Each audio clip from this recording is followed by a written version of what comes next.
بالوں کا گچھا پکڑا رہا ہوتا ہے، یہ چند بال ہوتے ہیں اور دم کر کے، تو اس نے بتایا کہ میں زیر ناف بال دیتا ہوں ان کم بختوں کو۔ السلام علیکم ورحمۃ اللہ وبرکاتہ۔ بسم اللہ الرحمن الرحیم۔ الا ان اولیاء اللہ لا خوف علیہم ولا هم یحزنون۔ خبردار، جو اللہ کے ولی ہیں ان کو نہ کوئی خوف ہوگا نہ وہ غمگین ہوں گے۔ تو خیر ناظرین، ہمارا بھی حق بنتا ہے جو اللہ کے ولی ہیں، کہنے کا مقصد جو صوم و صلات کے پابند ہیں، نمازی ہیں، یعنی صدقہ خیرات کرتے ہیں، جیسا کہ قرآن پاک نے سورہ مؤمنون کے اندر کہا ہے والذین هم للزکاۃ فاعلون والذین هم لفروجہم حافظون الا علی ازواجہم او ما ملکت ایمانہم فانہم غیر ملومین۔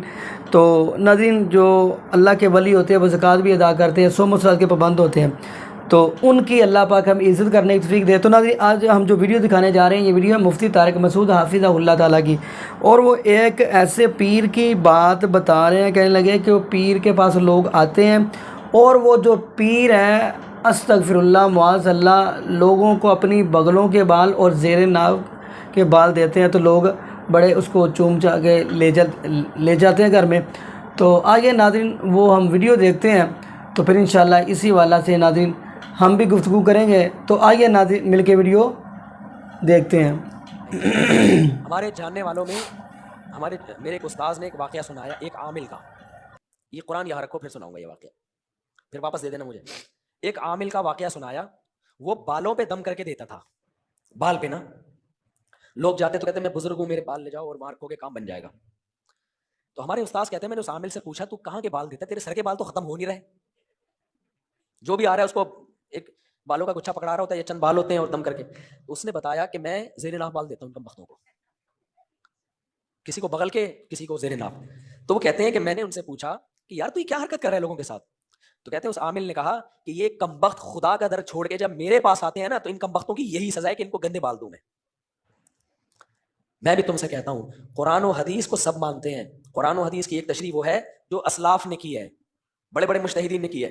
جب تم ان مجتہدین کو فالو کرنا چھوڑ دو گے نا تو تمہاری قسمت میں آج کل کے کمبخت قسم کے اسکالر تمہیں گمراہ کریں گے، یہ تمہاری سزا ہے دنیا میں۔ اتنے بڑے بڑے لوگوں کو تم نے چھوڑا اور یہ کہہ کے کہ تقلید نہیں کرتے، اور کس کی تقلید میں آئے؟ آج کل کے اسکالر کی، جن کو عربی پڑھنا نہیں آتی ہے، جن کو آیتوں کا ترجمہ کرنا نہیں آتا ہے۔ اس لیے ہم اگر مسلک پرست ہوتے ہیں نا تو ہم اپنی طرف بلا رہے ہوتے ہیں آپ کو، ہم مسلک پرست نہیں ہیں، تبھی تو ہم کہتے ہیں مجتہدین کو فالو۔ جی ناظرین، آپ نے یہ ویڈیو ملاحظہ فرمائی، تو ناظرین سب سے بڑی بات تو یہ ہے کہ میں حیران ہوتا ہوں کہ ایسے لوگوں کے اوپر جو اپنی جا کے ایسے لوگوں کے پاس جا کے، ایسے بزرگوں کے پاس جا کے، ایسے بابوں کے پاس جا کے، یعنی اپنا عقیدہ بھی خراب کرتے ہیں، اپنے ایمان سے بھی جاتے ہیں اور اپنی عزتیں بھی معاذ اللہ استغفر اللہ برباد کروا لیتے ہیں۔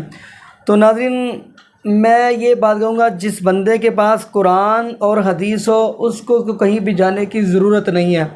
تو ناظرین ہمارا بھی حق بنتا ہے ہم بھی اللہ رب العالمین سے ہی مانگے۔ جتنے انبیاء آئے ہیں، 1,24,000 کم و پیش انبیاء آئے ہیں، تو ہر نبی نے رب العالمین سے ہی سوال کیا ہے۔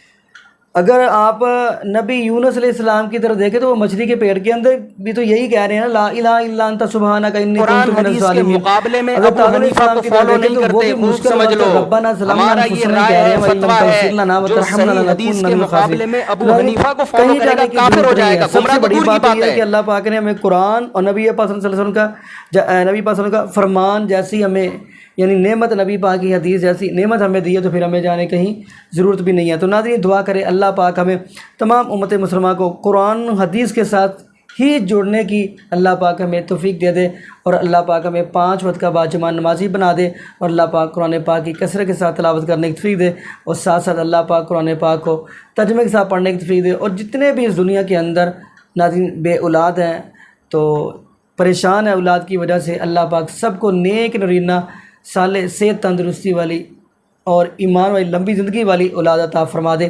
جزاکم اللہ خیرہ، احسن جزا۔ السلام علیکم ورحمۃ اللہ وبرکاتہ۔